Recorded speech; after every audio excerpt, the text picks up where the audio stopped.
नमस्कार मित्रांनो, माझं नाव गजानन आहे आणि मी अट्टल बेवडा आहे. हाय सगळ्यांच्या आत बसलेला जो कोण आहे, उच्च शक्ती आहे, त्या सगळ्यांना मनोभावे नमस्कार. मी काही स्पीकर नाही आहे. मी माझ्या तोंडाला वाटेल तसं बोलायला सुरुवात केली एकदा. माझे अनुभव मात्र मी सांगतो एवढं नसते, दुसऱ्यांचे नाही चित्त बोल. सात्विकता या शब्दाचा अर्थ मुळात स आला की चांगला. त्यामुळे सात्विकता, आता सात्विक आपण म्हणतो मनुष्य सात्विक आहे. माझं नाव गजानन आहे आणि मी बेवडा आहे. मी कल्पना दिलेली आहे मला, म्हणजे ते रेकॉर्डिंग झालं नाही तर उद्या म्हणतील यांनी न कल्पना देता सुरुवात केली की काय, त्याच्यावर सुद्धा बोंब बोलतील. कारण दुसऱ्यांची इन्व्हेंटरी घेणं मला फार आवडतं. तर ही सात्विकता, वैचारिक सात्विकता किंवा माझ्या मनाची विचारसरणी दारू पिण्याच्या काळामध्ये पूर्वी कशी होती, दारू पिण्याच्या काळात कशी झाली आणि आता कशी आहे याबद्दल मी बोलणार आहे. कुणाची मनं दुखवली जातील मला माहित नाही. मी कुणालाही उद्देशून तलवार उभायची बिलगरवायची अजिबात करत नाही. जे काही येईल ती परमेश्वराचा आवाज म्हणून समजतो आणि मी विसरतो. पण मला हे मध्ये कोणी शत्रू नाही आणि मित्र पण नाही. आता मित्र नाही म्हणतो म्हणजे का, जास्त चिकटायला गेलो तर अति चिकटत आणि राम राहिलो. त्यामुळे आपलं सगळ्यांची मिसळून असतो, जेवढं जमेल तेवढं. नाही जमलं त्या एखाद्याची घटस्फोट घेऊन टाकतो, म्हणजे नंबर ब्लॉक करतो. आपल्याला त्याचं जमत नाही ना, डोक्याला गॅप करून घेऊ नये. तोच तिकडे सुखी राहून आपण सुखी राहू. राक्षसी प्रवृत्तीचा असलेला मी लहानपणी अतिशय सात्विक होतो म्हणजे माझ्या धर्माला अनुसरून जे काही करायचं होतं, मी ज्या जातीत जन्म घेतला होता त्या जातीचं यथोचित पालन मी करतो.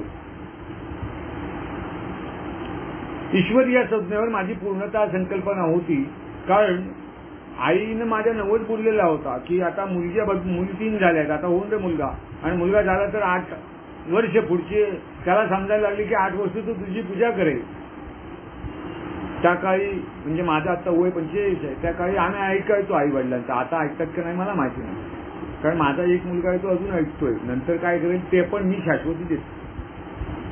पण त्याकडे ऐकायचं आणि त्यावेळी मी कर्तव्य कर्म म्हणून सुरुवातीला, कर्तव्य म्हणजे आई म्हणते म्हणून जाऊन एक तांबडं फुल आणि पाणी जाऊन घालून यायचो गणपतीवर. जा आपलं काम आहे जाऊन ये. नंतर दारू पिण्याच्या अगोदर मला माझ्या परिस्थितीमुळे आश्रमात राहावं लागलं.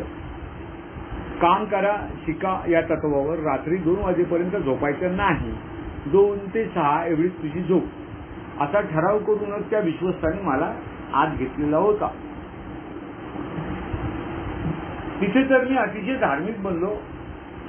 रोज सकाळ संध्याकाळ दुपार आरत्या फात्या सगळं काय व्हायचं. त्यामुळे माझी मनोवृत्ती ऑटोमॅटिकली 7 वर्ष मी तिथे राहिल्यावर तसा होणारच ना. त्यात काय, दारुड्यांच्या 7 वर्ष राहिलो, दारुडा झालो. मी पियालो, पण नंतर माझी संगत दारुड्यांचीच होत गेली ना. त्यामुळे कुणालाही अरे तुरे म्हण, काय मध्येच काय नसलेले काय रे कुठे गेला होता तू, अरे तुझा काय संबंध आहे गजानन, तो कुठे जाईल कुठे राहील. हाच गजानन पूर्वी रस्त्यात प्रश्न कोणी विचारलं, तुम्हाला रस्ता माहिती आहे का हो, तर मी सांगायचो मला माहिती नाही, पुढच्या पानटपरीवाल्याला विचारा. कारण मी सांगून चुकलो तर तुम्ही माझं नाव आणि बोबडा माराल. तर एवढाच सावधगिरीने वागायचा. मला पहिल्यांदा होय नाही, माहीत आहे माहीत नाही, तर अशी 4 वाक्य माझी ठरलेली असायची. तोच गजानन दारू प्यायल्यानंतर रस्त्यावर झाडावर सुद्धा बोलत, झाडाबरोबर सुद्धा शिव्या घालायचा. जो गजानन घरी सकाळी उठल्याबरोबर देवाच्या पुढे 6 अंग टेकून नमस्कार करायचा, तो देवाचा फोटो उलटा करून बसला दारू. आजही मी मला सवय लावून घ्यायला लागली सीएमध्ये आल्यानंतर ती प्रत्येकाला अहो जाओ म्हणणे. मी कुणालाही माझ्यापेक्षा लहान असू दे मोठा असू दे, पहिल्यांदा जी माझी तोंडात पद्धत होती की सगळ्यांना अहो जाओ म्हणणे किंवा त्यांना रिस्पेक्ट आदरपूर्वक वागणूक देणे. हे मला नंतर स्वतः सवय लावावी लागली. काही वेळा चुकून जर अरे तुझे आले तर मी सॉरी म्हणायचो. मला माफ करा म्हणायला जमायचं नाही पहिल्यांदा.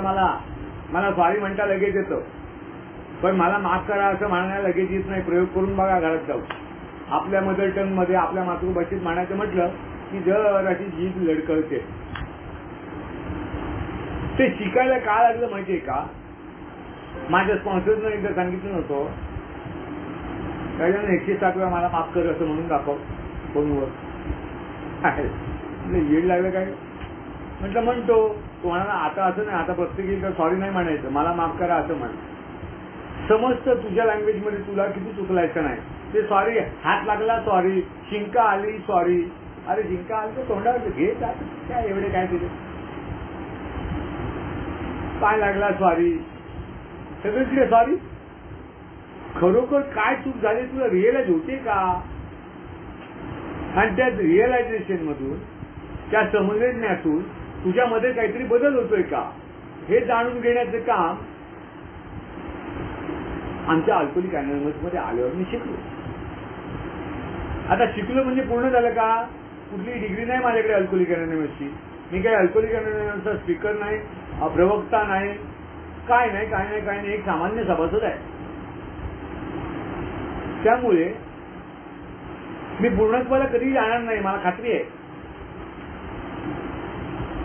पण काय असे अचानक बदल झाले की ज्याच्यामुळे मला माझ्या कुटुंबाला अग्रस्थान द्यावं लागलं, ज्याच्यामुळे मला उच्च शक्तीवर विश्वास बसला, ज्याच्यामुळे मी ठोकलेले उलटे खेळ परत समोर करून बसलो. वैचारिक सात्विकता याचा विरुद्ध अर्थ सेल्फ विल लर्न राईट. लगाम नसलेल्या घोड्यावर स्वार होणारा गजानन आता लगाम असो अथवा नसतो त्या घोड्यावर स्वार होण्याचं थांबतो. पण तो स्वार होतानाच घाबरतो की आपण करतोय ते बरोबर का नाही हे कुणाला तरी आधी विचारूया. त्यामुळे इथे काय शिकायला मिळालं यामध्ये की आधी तू स्वतःचा अहंकार बाजूला ठेव, त्या तुझ्या डिग्र्या काशीत घाल आणि हेमय हो याचा अर्थ कुणाला तरी आपल्यापेक्षा दिवस जास्त झालेल्या माणसाला विचार की हे मी बरोबर करतोय का. जर तो म्हटला की हे गजानन जरा विचार करा तर समजायचं आपण चुकलोय कुठेतरी, म्हणून तो सांगतोय विचार कर. नुसतं विचार करा असं जमत का? नाही जमत. विचार करा पण त्या विचार करातून सुद्धा काही वेळा नाही सुचलं तर परमेश्वराकडे बघून डोळे मिटून शांत बसणे आणि तो काय निकाल देईल तुझ्या ऐकत काय. आजच उदाहरण सांगतो. काल आज उद्याचा दाबीजी मुलगा दाबीतून आता 11वीत गेला. त्याचे सगळे मित्र परिवार उद्या बदलणार आहेत. म्हणजे उद्या हा त्याचा तिथला चिपळूणचा शेवटचा दिवस.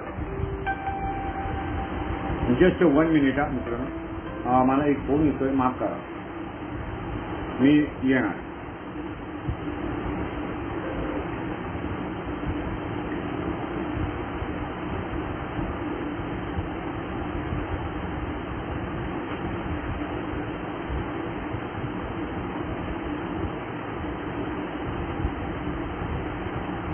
मी शेअरिंग मध्ये ऑनलाईन मीटिंग.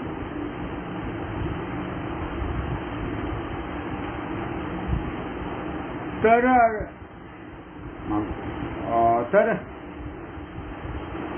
मुलाचा शेवटचा दिवस आहे आणि बऱ्याच वेळा आमची पत्नी सौभाग्यवती प्रश्नचिन्ह होतं, उद्या किती मुलं येणार आहेत, काय येणार आहेत आणि काय करायचं. पहिल्यातला गजानन असताना तर मी सांगितलं असतं बाबा ते कुणाला इथे घरी बोलू नको, डोक्याला घ्यात नको, तुमचं तुम्ही आपले बाहेर जा. मग बायकोला बऱ्याच वेळ काही सुचत नव्हतं काय आता ह्याच्याजवळ बोलायचं. म्हटलं थांब जरा मी बोलून बघू का. ती नजीब होय म्हणाली. म्हटलं बाबा रे तुझे जे कोण मित्र होते त्यांना उद्या तुम्ही माझ्या वाढदिवसाला येणार आहात ना असा प्रश्न विचार आणि त्यातले किती जण येस और नो म्हणतात ते विचार. त्यानं तसं केलं आणि त्यांना नंतर आईला सांगितलं एवढे लोक आहेत, आता त्यांचं काहीतरी ठरेल उद्या काय करायचं ते. पण हाच जर पूर्वीचा गजानन असता तर सगळ्यांना तुम्ही गप्पा वाचा, मी सांगतो ते करा. आय एम द किंग, मी पैसे कमवतोय ना, मी सांगतोय ते ऐक. पोराचा आवाज सुद्धा ऐकला ना, तर त्याला सांगितलं बाजूला हो. ती मुलं पण मोजली नसती मी. आला का लक्षात? 30 माणसांचं जेवण फुकट गेलं असतं. मला माहितीये की हे चित्रविचित्र डोकं आहे ना, ते परमेश्वरानं आज कुठेतरी जागा आणून ठेवलं नाही. हेच माझं सौभाग्य आहे आणि ते अखंड टिकून राहावं यासाठी मला अल्कोहोलिक अनोनिमसच्या मीटिंग ऑनलाईन ऑफलाईन कसले तरी करा. मी मला सांगतोय तुम्हाला करा असं सांगत नाही. मला कराव्या लागतं रोज. मी कुठेही घुसतो. काल मी त्या लातूरच्या 7:30च्या मीटिंग मध्ये गेलो तर 2च माणसं. म्हटलं हे काय, दोघं एकमेकांशी बोलतोय. मी आपला शांतपणे ऐकत होतो. त्यांचा संवाद चालू होता. काय झालं घसरायला वगैरे वगैरे चालू होतं आणि नंतर त्यांच्या लक्षात आलं आले तिसरा कोणतरी आलाय. म्हटलं मीच ऐकतो, काळजी नका करू, तुम्ही बोलत राहा, मी ऐकतो. मी 1 तास ऐकलं ना, 7:30 ते 8:30 ऐकलं त्यांचं. ते काय गुगल मीट होतं, मला जमली ना माझा फोन व्हिडिओ ऑफ करा. म्हटलं तुम्ही करा, मला जमत नाही. ते मला शार्प सगळंच ऑफ करतो. शार्प म्हटलं ऐकू येऊन दे एवढंच ठेवा. काही वेळा मला शरणागती पत्करता येते का, आता नाही येत गुगल मीट वापरता पटकन, तर मी त्यांनाच सांगितलं माझं तुम्ही काय म्यूट करायचं का, फक्त कानाचं तेवढं ठेवा, ऐकू येऊन दे तुमचं काय. हा पूर्वीचा गजानन नसता तर मीटिंग मधनं बाहेर पडला असता. काय समजत नाही आपल्याला, आपण डोक्याला जातो. पण ऐकून काय फायदा झाला, त्या दोघांचं संभाषण ऐकून काय फायदा झाला. स्लिप का झाली 8 दिवसापूर्वी एका बांधवाची स्लिप झाली होती आणि ती का झाली,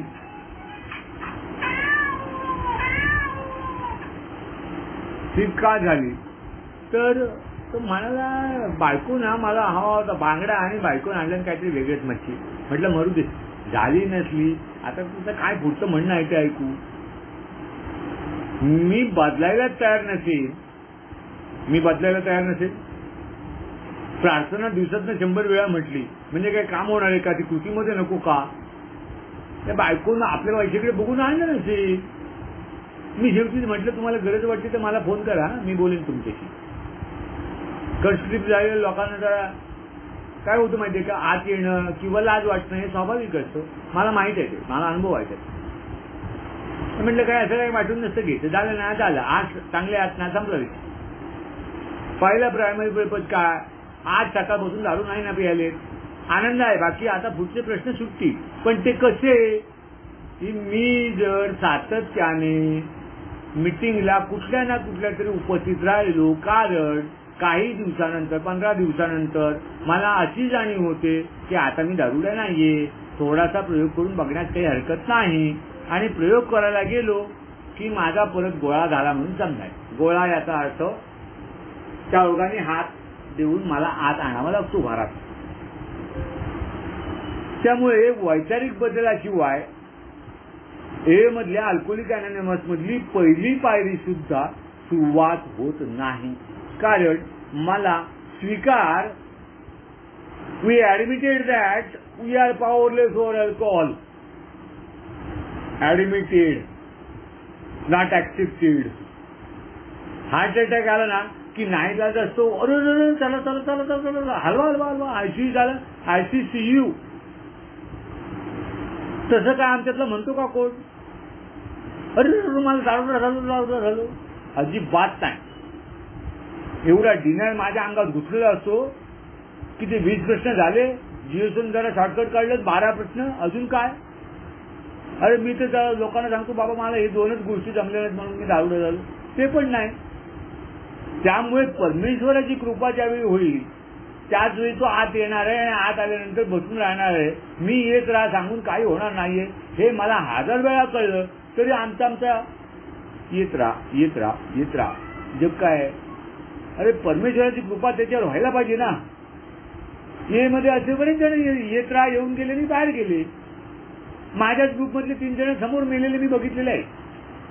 तो तर नेहमी मोठ्यानं म्हणायचा येत राहा आणि माझं नाव घेता, गजानन भाऊ तुम्ही येत राहा आधी. आणि बिचारी गावठी दारू पिऊन 2-3 महिन्यात कापला म्हणजे दोन्ही फुटल्या लिव्हर. त्याच्यातून काय शिकायला मिळालं? दुसऱ्याला अनाहूत सल्ले किंवा न मागता मदत अजिबात करायला न जाणे, एवढंच कळलं मला. हा माझ्यातला वैचारिक बदल आहे. मला जर तुम्ही मदतीसाठी कोणी फोन केला तर मी राहिल्यांना विचारतो काही प्रॉब्लेम आहे का. मला मागाशी फोन आला त्याच वेळी कळलं, कोण आमचे देवानंद भाऊंचा फोन आला त्याच वेळी कळलं की आपली गरज आहे, आपल्याला हळूहळू आटपता घ्यायला हवं. जिथे कुठे कमी मिळेल, जिथे कमी असेल तिथे मी जबाबदार आहे असं मोठं मोठं वाक्य लिहून ठेवण्याचा काय उपयोग आहे. मला माहिती आहे घरात प्रॉब्लेम आहे, घरात कसला कुत्र्याला न्यायचं असेल, इकडे तिकडे न्यायचं असेल, सुटतील प्रॉब्लेम, परमेश्वराची कृपा आहे. मी तो विचार नाही करत बसलो. ते म्हणाले विषय कुठला, म्हटलं आता तुम्ही सांगाल तो. ते म्हणाले नाही तुम्हाला विषय माहिती, म्हटलं घ्या कुठला वैचारिक बदल. चला, पूर्वी एकही शिवी माझ्या तोंडात यायची नाही, एकही शिवी माझ्या तोंडात कधीच. लहानपणी माझं सगळं एज्युकेशन होईपर्यंत, अनफॉर्च्युनेटली माझं एज्युकेशन झालं, लग्न झालं आणि मी दुसऱ्या दिवशी दारू प्यायला गेलो, कारण मला हवी होती ती बायको नाही मिळाली म्हणून. तो आता काढता येते जमा. पण शिव्या देणं मला दारू प्यायला दारू ज्यावेळी प्यायला लागलो ना मी, त्यावेळी बाकीच्यांच्या शिव्या मी ऐकायचो. वा, काय रसिक सिंगर शिव्या देतात, कवितांसारख्या शिव्या देतात. ते ऐकून ऐकून माधवचे तसे माझ्या नावात तोंडात पण शिवी आली. मी घरात आलो आणि कुत्र्याला आमच्या एक दिवस म्हणलं, तर बायको नुसतं ऐकलं म्हणून काय रे कुठे जाऊन आलास, म्हटलं बार मध्ये दुसऱ्या कुठे जाणार. आता ते तेवढंच राहिलं होतं, शिव्या आणणं घरात, बाकी काय राहिलंय काय. ईश्वराच्या कृपेने आज कुठल्याही प्रकारची शिवी तोंडात घेत नाही. मी वैचारिक बदल सांगतोय. ईश्वराच्या कृपेने आज कुठल्याही प्रकारची शिवी अजिबात तोंडातून येत नाही. कितीही जवळचा मित्र असला त्यानं मला जरी म्हणाला काय रे बेड्या वेळ झाल्या कुठे होता किती दिवस, तरी मी असं नाही विचारत त्याला तू कुठे होतास वेळ जवळ. मी आहे त्या साहेब बाबा जरा कामच होतं रे, जाण दे. हे कशामुळे साध्य झालं? प्रयत्न करावे लागल्या त्या दिवसापासून आजपर्यंत. हा, पहिले 2-4 दिवस वाटलं माझं तो अर्थ काय आहे. नंतर अर्थ कळल्यावर म्हटलं अरे काहीतरी भलत्यात शिवाय देतो आपण वेडेसारख्या. आणि मी दारू प्यायचो म्हणजे मी एकाच बेंचवर बसायचो आणि पिऊन मी लटकलो की मला दारू आला जो कोण होता तो रिक्षेत बसवायचा आणि टाकून द्यायचा. त्यामुळे शिव्या द्यायचा प्रश्नच यायचा नाही. सकाळी उठल्यावर सुद्धा आल्यावर परत टाक. शिव्या द्यायला वेळ कुठे आहे, बोलायला वेळ कुठे आहे, काहीही नाही. तर मग ब्लॅकआउट मध्ये काही बोललं असेल तर बायको बरोबर टिपून ठेवलेली, डायरेक्ट लिहून ठेवली, त्याच्यात पण शिवी नाही निदान आढळली. पण हे सगळं करत असताना असं नाहीये की मी दुसऱ्या तांदूळाचा. काही वेळा मला असं वाटतं की मी करतोय ना तसं बाकीच्यांना जमणार नाही. सगळ्यांना सगळं जमतं. कारण ज्याच्यावर ईश्वराची कृपा अल्कोहोलिक अनोनिमस मध्ये झालेली आहे त्याला प्रत्येक गोष्ट आज नाही उद्या जमेलच, मला खात्री आहे. कारण मी 2018-19 काय करोना आलाय तेव्हापासून मीटिंग बघतोय, ऑनलाईन मीटिंग बघतोय, चालवलेले आहेत. आमचे कलकत्त्याचे एक अलियनला म्हणून माझे मित्र आहेत, ख्रिश्चन आहेत ते. आता त्यांचं वय झालंय म्हणून ते स्पीकर म्हणून येत नाही, पण माझ्यावर 10-15 मिनिटं गप्पा मारतात कधी आठवड्यात नाही. आणि त्यांना मराठी अजिबात समजत नाही, काही समजत नाही. आणि मी माझं हिंदी आहे ना ते सगळं सरभरीत आहे. कोकणात हिंदी वेगळ्या पद्धतीने बोललं जातं. ते म्हटलं इंग्रजी बोलणं बरं त्यांच्याजवळ, त्यांचं इंग्लिश बऱ्यापैकी, माझं इंग्लिश बऱ्यापैकी, पण माझी टर्मिनॉलॉजी इंग्लिश बोलण्याची ते प्रोनाऊन्सिएशन जरा वेगवेगळे येत राहतं. त्यामुळे ते म्हणतात नको हिंदी बोल. शेवटी परवा मी म्हटलं आपण दोघं काय करू माहिती का, व्हॉट्सअपवर इंग्लिश लिहू, बोलूया बंद. हा वो अच्छा तरीका आहे, तर ठीक आहे, हे जमला गाणी. वाद घातला का तुझं इंग्लिश चांगलं आहे, माझं इंग्लिश कमी आहे, त्याचं हिंदीच कच्चं आहे. अजिबात नाही. मी त्यांना एवढंच म्हटलं तुम्हाला इंग्लिश प्रिफरेबल आहे ना तर आपण व्हॉट्सअपवर लिहू किंवा ऑडिओ पाठवू. ऑडिओ नाही कळला तर परत आपण काहीतरी एकमेकांना समजावून घेऊ. दिवसातनं 2-4 दिवसातनं आम्ही कधीतरी भेट. वय झाल्यामुळे स्वाभाविक माणसाला असं वाटतं की आता आपण एकटे पडलो. त्यामुळे 2 मित्र आहेत माझे असे, की ज्यांना कधीतरी गजाननची आठवण येते आणि ते नक्की मला फोन करतात. मी कसाही असलो म्हणजे मी संडासात असलो तरी त्यांचा फोन उचलतो.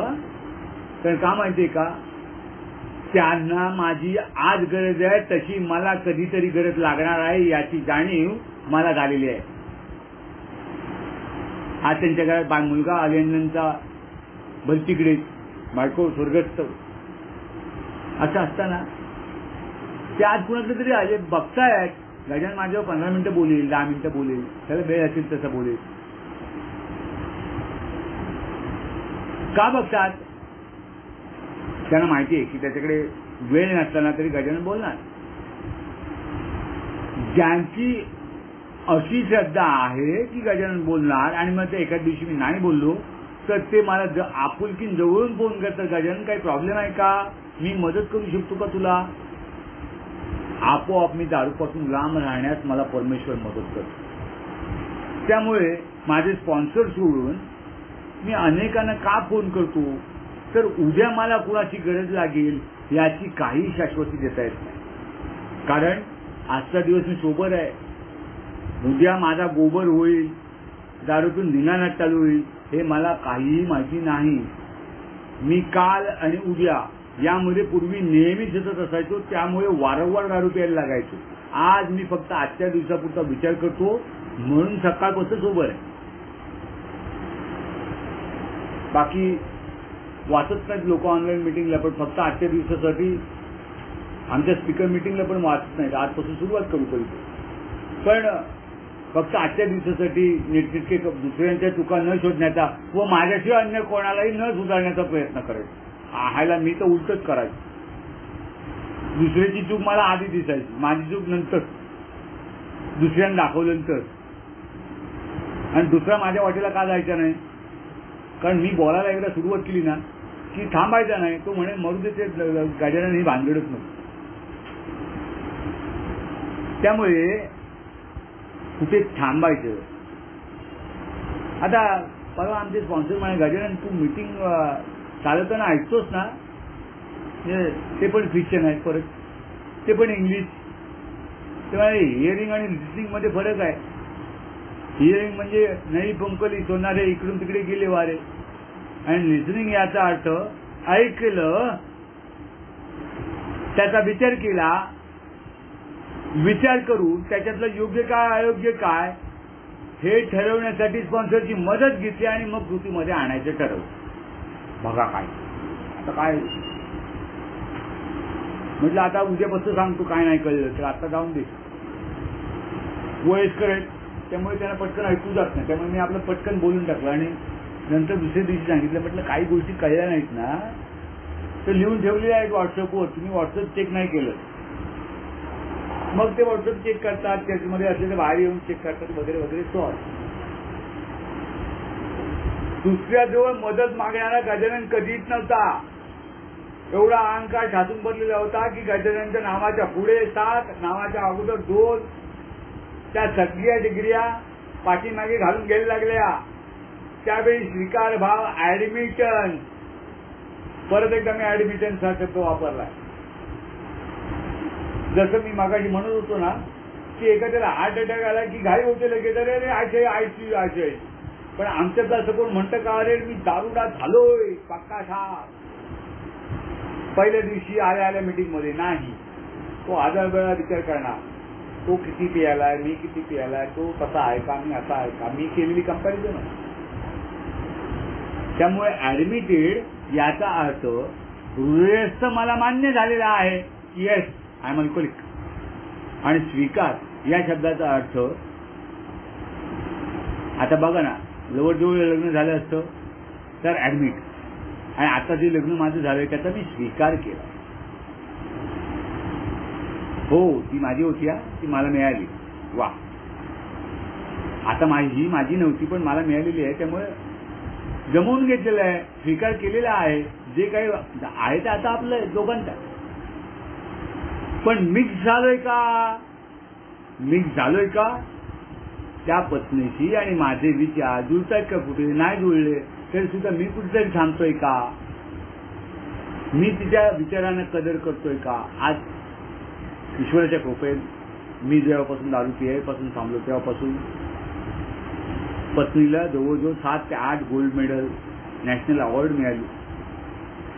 माझ्या बाबतीत मी काही बोलत नाही, पण मी तिला एक गोष्ट सांगितली की आजपर्यंत मी तुला माझ्या दारूमुळे तुला बंदिस्त राहावं लागलं होतं. बंदिस्त माझी राखण करत. आज मला कुठेही ती बायको गेली तरी अजिबात तिळमात्र शंका नसते. ती परवा सायकलीने अयोध्या नगरीला जाऊन आली. मी तिला विचारलं नाही वाटेत कोण बरोबर होतो, काय केलं, काय नाही. तसाच गपकन खाल्ला आणि म्हटलं तब्येत ठीक नसली तर 2 दिवस झोपून काढ, नंतर बघू. ऑपरेशन झालं. त्याच्यानंतर ती गेली. तिच्या जी काही इनर सोल आहे तो काय सांगतो त्याप्रमाणे करू दे ना तिला. तू सांगणार कोण? तुला सायकलचा अनुभवच नाही चालवायचा, गिअरच्या सायकलचा. माझ्याकडे मी परवा घोडा सायकल घेतली नवीन जुन्यातली. ती मी 5-10 किलोमीटर चालवली की मी थांबतो. 6-5 झालं आपला काम संपलं. कारण मला वजन वाढवायची पण गरज नाही, कमी करायची पण गरज नाही. कॉलेजपासून वजन माझं 55 किलो आहे, तेवढंच आहे.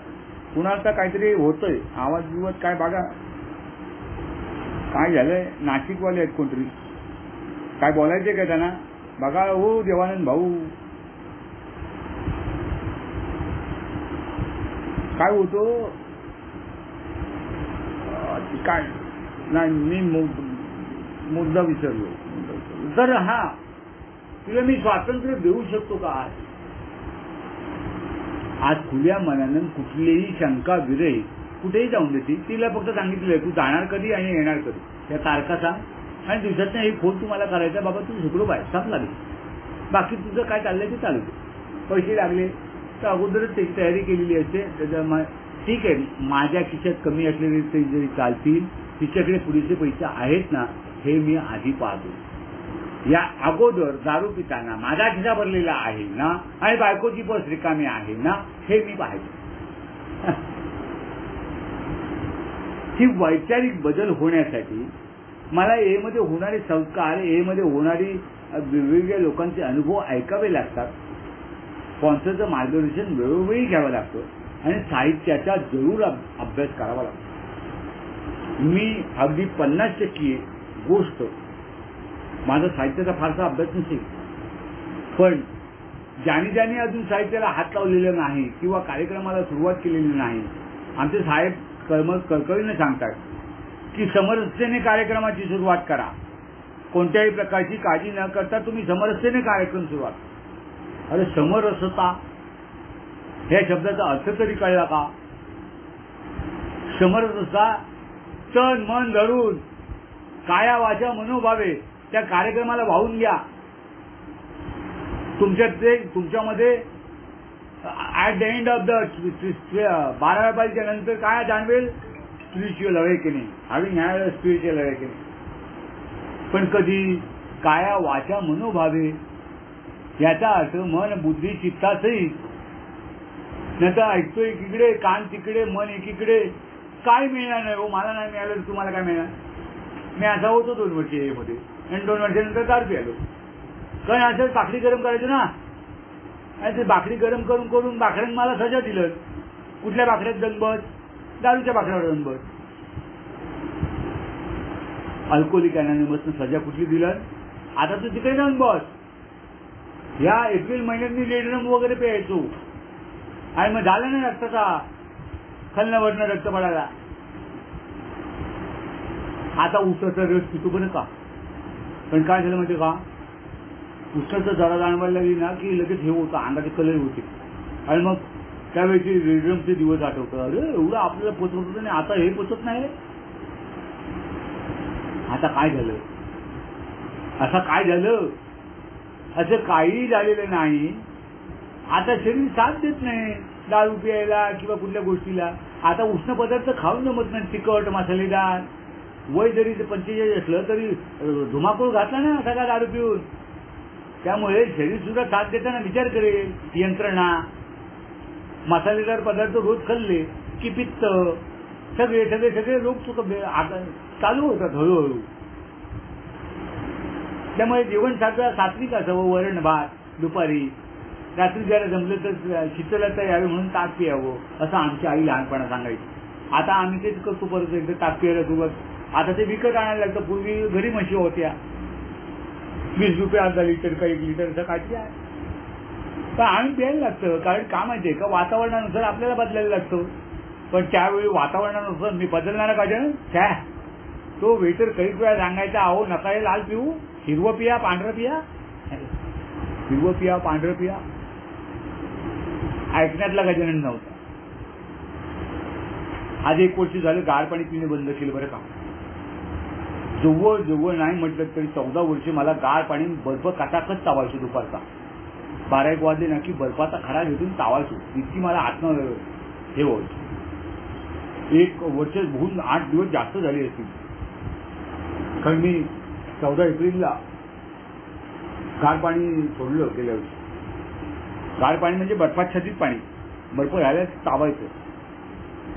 पण एक दिवस मला अशी अनुभूती आली की माझे एक ओल्ड टायमर होत आणि आम्ही चाललो होतो अमरावती, आणि ते सगळीकडे गार पाणी माझ्यासाठी शोधत होतो ट्रेनवर.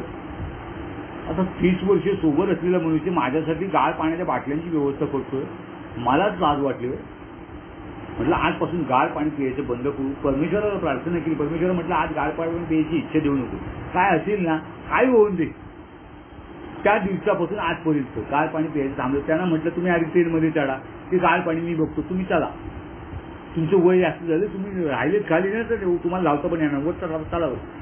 त्यांना हात आणून बसले. म्हणे गजानन तू राहणार ना. म्हटलं मी राहीन, नाही राहिलो तर मी कपडे काढीन, तुम्ही काळजी करू नका. तुम्ही बसा. 32-35 तासाचा प्रवास, काय काळजी करू नका. अहो फुकट 9 लिटर पाणी प्यायचो गार पाणी. आवश्यक आहे शरीराला 6 लिटर पाणी, आणि आता फुकट गेलो बेडकासारखा त्या पाण्यामुळे. ते पाणी शरीराला अपायकारक असतं गार पाणी बर्फाचं. डॉक्टरने सांगितल्यावर समजलं. पण हे डॉक्टर 12 वर्ष बोंबलत होते. ऐकलं का? नाही. परमेश्वराची कृपा आणि त्या ओल्ड टायमरनं मला दाखवून दिलं. तो कोण ओल्ड टायमर होता? तो परमेश्वरच होता.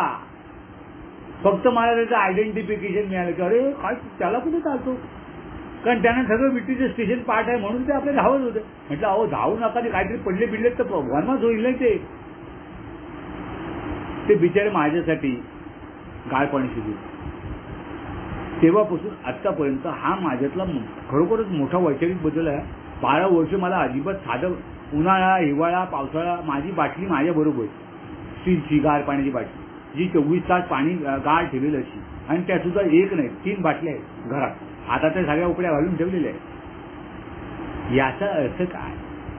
अल्कोहोलिक अनॉनिमस मध्ये येऊन फक्त दारू थांबणे हा आमच्या उपाययोजनेचा भाग नाही, तर उरलेल्या 11.5 पायऱ्यांवर काम केल्याशिवाय व्यक्तिमत्वामध्ये मी पर्सनॅलिटी हा शब्द वापरला नाही.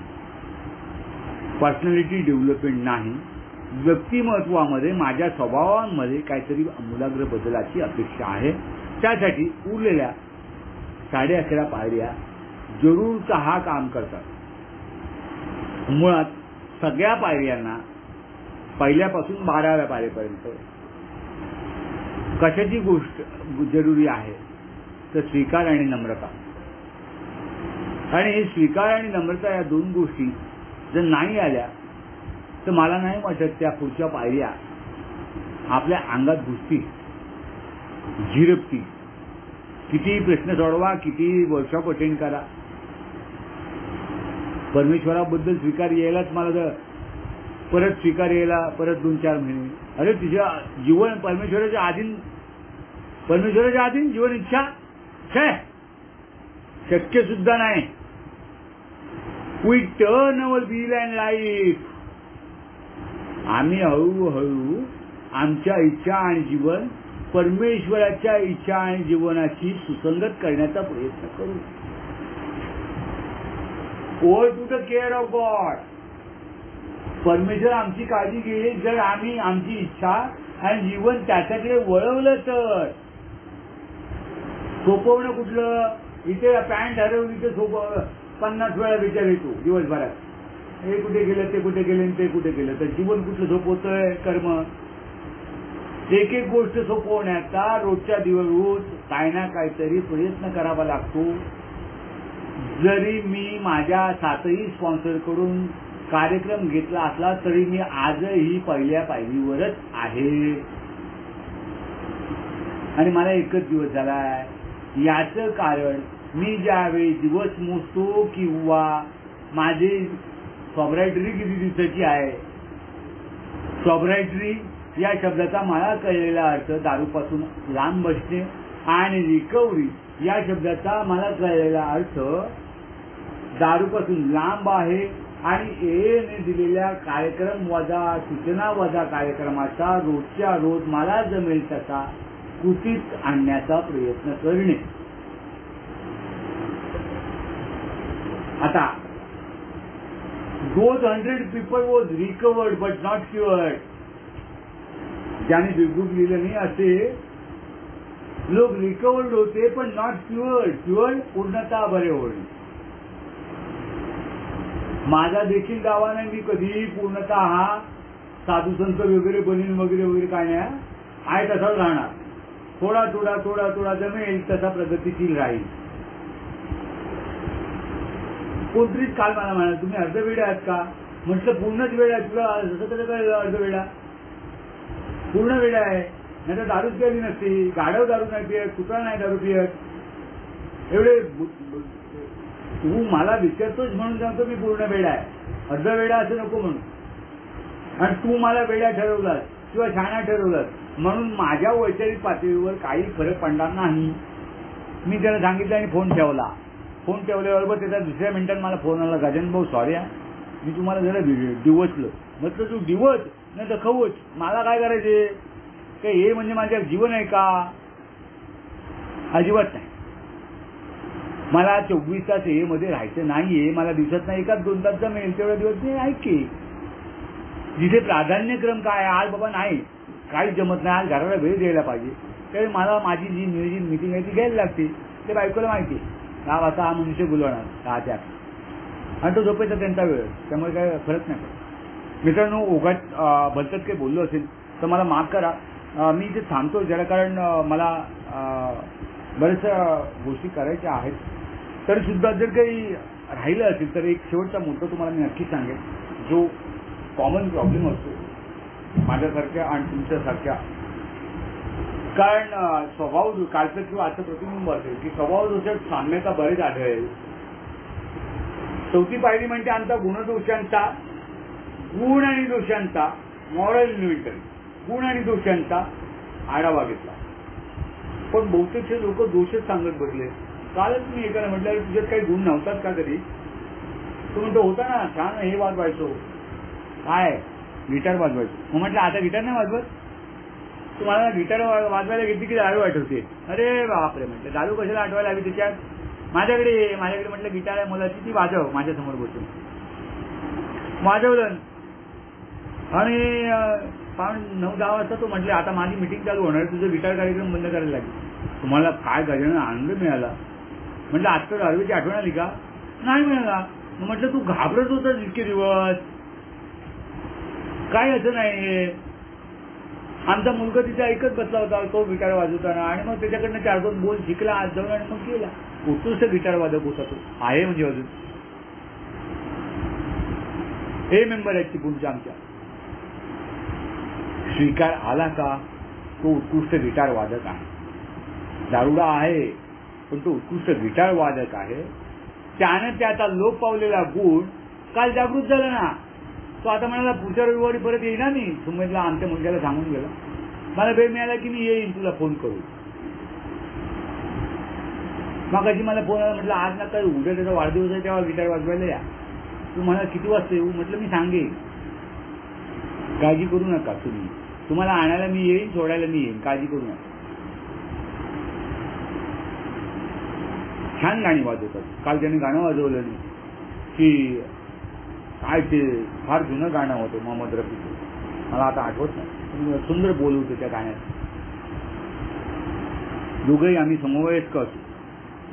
नाही ते खरं रिटायरमेंटला 2 वर्ष राहील, 56 वर्षांचं. त्यामुळे मित्रांनो काय होतो आमच्या स्वभाव दोषांबरोबर आम्ही जे लोप पावलेले गुण आहेत त्या गुणांचा विकास सुद्धा करणं गरजेचं आहे. एखाद्याकडे बोलण्याची कला असू शकेल एखाद्याकडे वाद्य वाजवण्याची कला असू शकेल, एखाद्याकडे लोकांना पटवण्याची कला असू शकेल, एखाद्याला बाळाबाळीचं काम, बाबा थांब तुझा प्रॉब्लेम आहे का, असेल. प्रत्येकाकडे काही ना काहीतरी वरदान देऊन ठेवलेलं ईश्वर. हा वैचारिक बदल जाणून घेणं, माझ्यात काय चांगला गुण आहे आणि तो दुसऱ्याला दाखवणं आणि देणं आणि त्याला त्याची जोपासना करण्यासाठी त्याला बुस्टअप करणं, हे सुद्धा 12व्या पारीचंच काम आहे बरं का. नुसता काय हॅव्हिंग हेड अ स्पिरिच्युअल अवेकनिंग वगैरे नंतर. पण जमतंय का तुला गजानन? जमत असेल तर कर, जमत नसेल तर उगाच शिवायला जाऊ नको. तुझी शिव, फाटलेली चड्डी तुझी आधी शिव आणि मग लोकांची शिवायला जा.